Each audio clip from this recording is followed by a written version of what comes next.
So I have a question about what I consider one of the main protagonists, the main characters of this movie called Conversion Rate Optimization.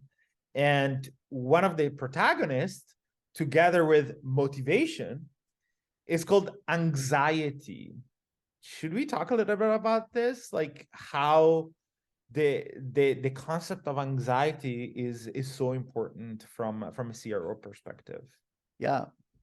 And Lorenzo, actually, this idea came when we were recording another video this morning. It came from you because the story is that in that recording, you were talking about comparison tables, and you were talking about the fact that when customers are, emailing support or sending chat, they normally will say, "What's the difference between this product and this product?"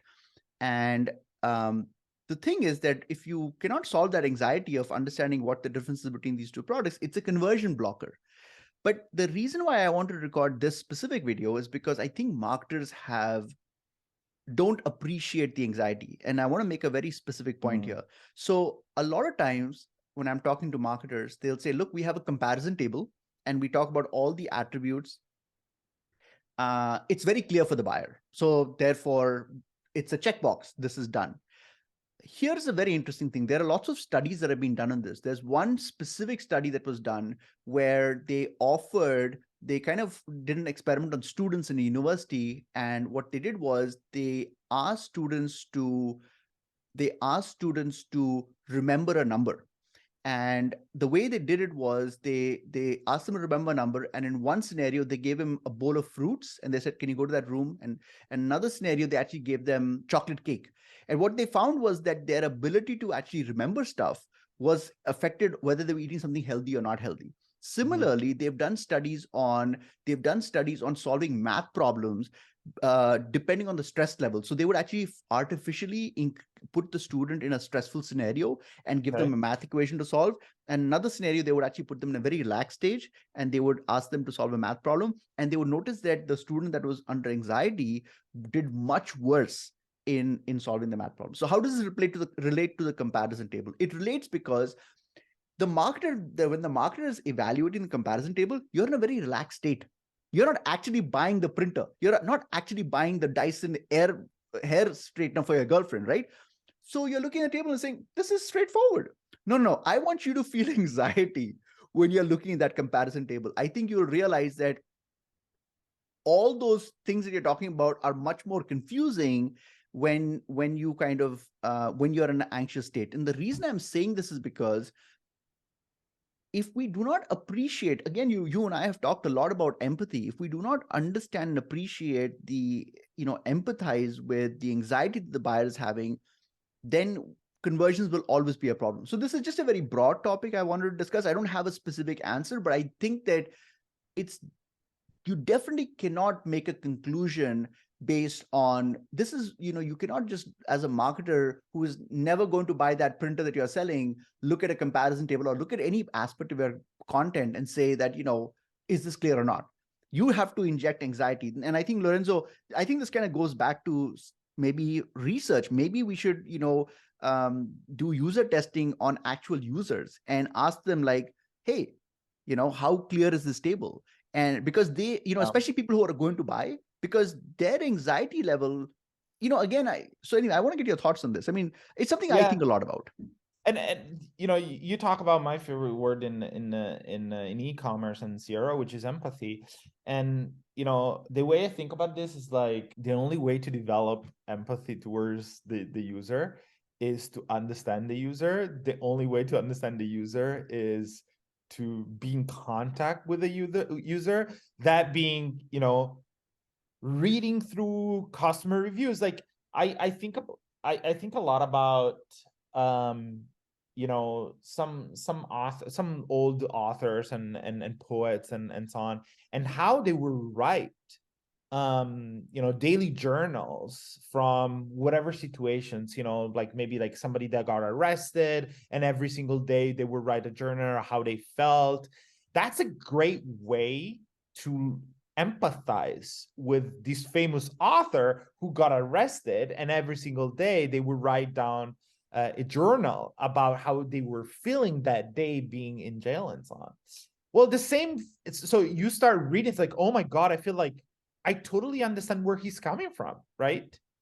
And you can do the same for your customer, but you need to be close to them. And I'm not talking about like geographically close to them. I'm talking about like, the only way to develop empathy towards their customers is trying to communicate with them, that being, survey them, getting on the phone with them and ask them a few questions. You don't even need to spend hours and hours doing this, right? It could be a 10 minutes conversation with one customer a week. Your level of empathy goes from like 0 to 4. It's not going to go to 10, right? Because it takes time. But now your empathy grade and level is much better than before. But you can achieve that if you don't have a conversation with your customers. That's right. And I want to just add something here that, so what Lorenzo's talking about is like how to imagine communicating an idea with appreciating and empathizing with the higher anxiety level of the buyer. I'm going to teach you another trick, which Lorenzo, I think you'll appreciate, is you can also, and this is a copywriting trick, you can actually reduce the anxiety level. So there are two ways. One is to kind of appreciate the anxiety level the buyer is in so you can communicate effectively, very effective strategy. The other one is to actually reduce the anxiety level. There are many components of anxiety. One component is the fact that, will this product work for me? That causes a fair amount of anxiety. Some we can control, some we can't. But there is one component of anxiety that you can. There are actually many components of anxiety you can. Another component of anxiety is, does this person, this brand, understand who I am? Mm-hmm. And that you can definitely solve for. Yeah. And the way we do that is we actually, at the start of the sales pitch, we actually, in the description itself, we say something like, for example, if we are selling a supplement that is helping you with fixing bloating, we actually start off copy by saying that people who don't experience bloating will never understand the anxiety of bloating. Now, by saying this, you are communicating to the reader, because it's a deeply personal problem, right? I mean, it's not something you go to your friend and say, oh, I have a bloating problem. It's very embarrassing. And you feel like the people who don't have bloating don't relate to you. But by saying this, I've done a couple of things. First of all, I've heard you. I'm recognizing you. But also, I'm signaling to you that I can relate to the pain that you have. So I'm actually reducing your anxiety. So one way to actually get people to convert is to actually reduce that anxiety as well. So there are multiple tools available to us, but ultimately we're playing with anxiety. So I just wanted to add this point here. Yeah, it's like all of the sudden you went from a completely stranger. Yes. Right? To not my best friend, obviously, because that would be impossible. But someone I can respect and trust, maybe. Yeah, but now I know you a little bit better. And as you said, like, when you think about trust, you trust somebody that you know for a very, very long time. While, I will never trust anybody that I just met in the street to, maybe like babysit my baby, right? There's no freaking way I'm gonna do that. Exactly. So I think what you have done right there is, by communicating that, you show them that you understand them, you've been there, you truly empathize with them. Yeah. Well, now I want to talk to people who've discovered this video. I know a lot of you guys are subscribed to our channel already, but this is specifically a message for people that have just discovered the video. And, you were probably searching for anxiety and conversion optimization, and hopefully we were able to kind of answer some of your questions or give you some insights. The purpose of this video is to just let you know that we're here for you. We want to empathize with you, because the reality is that there are very few marketers that are actually covering some of these topics. And I know that you have a lot of other questions. Lorenzo and I, my partner here, Lorenzo, and this is me, Rishi, we're marketers. We've been doing it for over a decade, and we've focused on all aspects of marketing. And I believe that we are creating a library of the best ideas in the history of marketing, and we're going to create digital content, video content. All of it is going to be free, at least for the next couple of years. Eventually, we might pay gated. So now is the time for you to subscribe. But any question that you might have that relates to a few topics. So for example, anything relates to the psychology of shoppers, we will cover it because it is something we are obsessed with.